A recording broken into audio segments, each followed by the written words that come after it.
प्रिय विद्यार्थियों, गिल्लू नामक पाठ से संबंधित विस्तार से जानकारी देने के पश्चात अब महत्वपूर्ण बिंदुओं पर मैं प्रकाश डालने जा रहा हूं। कृपया ध्यान से सुने। प्रस्तावना के अंतर्गत यह कहा जा सकता है कि गिल्लू पाठ श्रीमती महादेवी वर्मा के मेरा परिवार रेखा चित्र से लिया गया है। उसमें उन्होंने एक कोमल लघु प्राणी, सुंदर जीव गिलहरी की प्रकृति का, स्वभाव का, मानवीय संवेदना तथा प्रकृति के आधार पर चित्रण किया है। इसमें आत्मीयता, ममत्व तथा स्नेहपूर्ण भावों का बड़ा ही सुंदर समन्वय किया गया है। शैली सरल, शोभन और रोचक है, जिसका सारांश हम यहाँ प्रस्तुत कर रहे हैं। गिल्लू के प्रति सहानुभूति। महादेवी वर्मा ने एक छोटे से जीव गिलहरी को अपनी सशक्त लेखनी से चित्रित कर हमारे हृदय में उसके प्रति अनुराग अर्थात प्रेम पैदा कर दिया है। एक दिन की बात है कि उनके एक गमले और दीवार की संधि में के बीच में छिपकली की भांति चिपके हुए गिलहरी के बच्चे पर नज़र पड़ी, जो देखने में भयभीत लगता था तथा निकट से देखने पर बच्चे को कौवे की चोंच से घायल पाया। सहानुभूतिवश महादेवी जी ने उसे उठाया और अपने कमरे में ले गईं। वहाँ जाकर उसका घाव साफ करके उस पर पेंसिलिन का मलहम लगाया। इस प्रकार 2-3 दिन बाद की सेवा से वह गिल्लू पानी की बूंद निगलने लगा, दूध की बूंदें भी ग्रहण करने लगा। गिल्लू का पोषण। अब इसके अंतर्गत चर्चा की जाए तो महादेवी ने गिलहरी के उस बच्चे का नाम गिल्लू रख दिया और उसे एक शिशु की तरह स्नेह देने लगी, प्यार देने लगी। शिशु छोटे बच्चे को कहा जाता है। उन्होंने उसके लिए एक झूला डाल दिया, जिस पर वह झूलता, वहीं बैठता और उछलता था। 3-4 महीने के बाद गिल्लू शरीर से ठीक ठाक हो गया। उसके शरीर में अद्भुत परिवर्तन हुए। उसके शरीर पर चमकीले रोएं, झावेदार पूंछ तथा चंचल चमकीली आँख आश्चर्य में डालने लगीं। उसका झूला भी एक फूल रखने की टोकरी में रुई बिछाकर बनाया गया था और उसको खिड़की पर टांग दिया था। इसमें गिल्लू खूब छलांगे मारता और अपनी चिक चिक की ध्वनि करता था।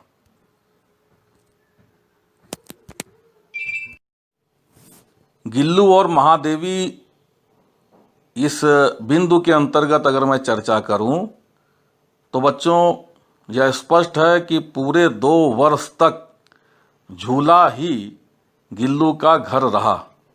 आश्चर्य था कि वह उस झूले को झुलाता था और अपनी शीशे की तरह चमकने वाली आँखों को कमरे में फेंकता था, अर्थात आँखों से चारों तरफ कमरे को निहारता रहता था।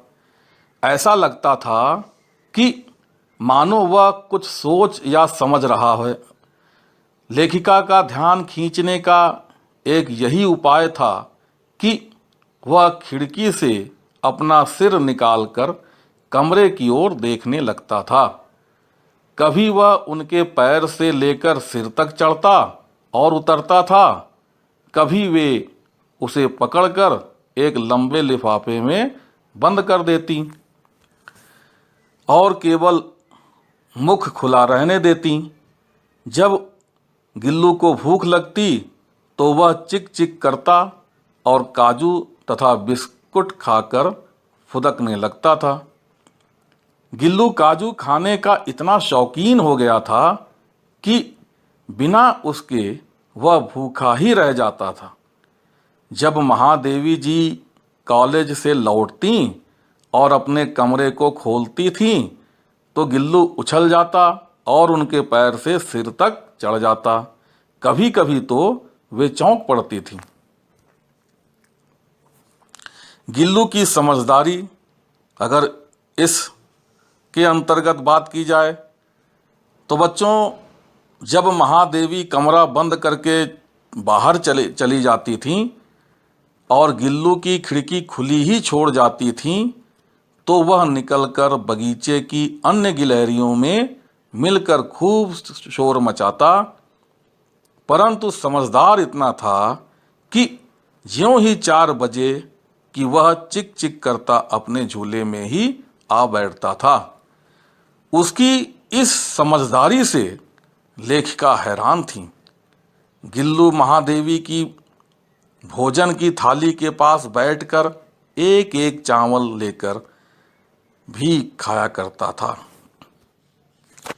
और बच्चों, अगर गिल्लू की लेखिका के प्रति सहानुभूति इस विषय बिंदु के अंतर्गत बात की जाए तो कहा जा सकता है कि जब महादेवी जी मोटर दुर्घटनावश अस्पताल में रहीं तो गिल्लू उन दिनों काजू भी नहीं खाता था।